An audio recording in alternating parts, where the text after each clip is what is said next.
Hey, what's going on? Tommy T here. I appreciate you for coming here. Listen, we're going to talk about, get straight to it, how you can use the Mandela Effect to your advantage in manifesting and creating more of the life that you truly desire, right? You truly want, you truly would like more of. So, without further ado, let's get right to it. Mandela Effect, if you don't know what this is, but you're on this video for some reason, it's when a big portion of people have a thought of something major in life being one way and another portion of people thinking it is another way. In the UK, there was this thing where basically when kids were, I think like millennials or Gen Y, were young, they thought the potato chips that were regular flavor, like salt, and the ones that were salt and vinegar, the color of them was switched. Excuse me. And basically, like, everyone's like, no, I remember, when it was, they were the other type, and then they switched the color or something. Some people said, oh, I just remember it was a little, different type when we were younger. Anyway, the one that I have recently got in touch with was the Sinbad in the movie Shazam one, which I think my best definition. So I'm explaining a few Mandela effects, and then I'm gonna tell you how to use this to your advantage because it's pretty awesome. The way it popped in my mind today. It's really simple, but that's often what you're looking for. Simple easies, right?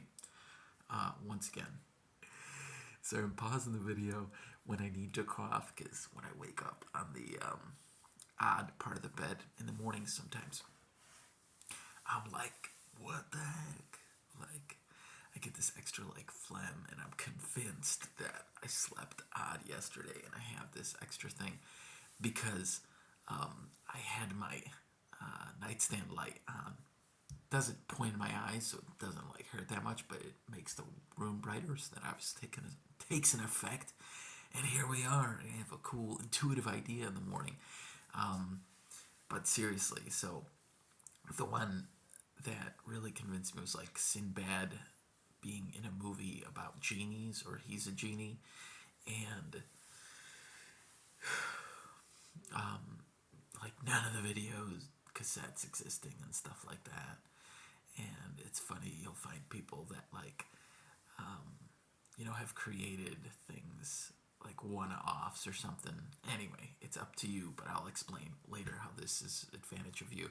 But the Sinbad one is like, the movie was actually Kazam with Shaq, and then Sinbad would play like someone dressed like a genie oftentimes in like the things he was in, the skits he was in, and he did do a series on Sinbad the Traveler, or Sinbad Stories, which basically this was a guy, I believe, closely related to like Aladdin. I remember when I seen it, it was like Aladdin-y feel, and Aladdin, we connect with the genie, right? So I believe there were genies in those stories, and that isn't to say, it isn't actually, a Mandela Effect, switch parallel universes thing. I'll talk about that in a moment. But when it comes down here, is, there's these effects, and that where a big population says is this, a big population says is this.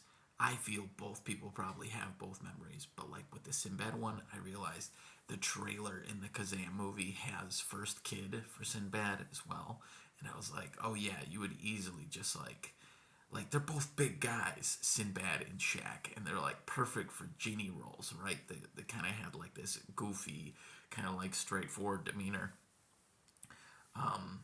Isn't that what a genie does? That every genie in a movie I've seen is like that.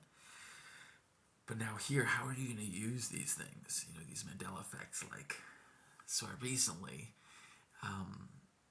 watched something where this guy was talking about Kern in Switzerland, and he was saying that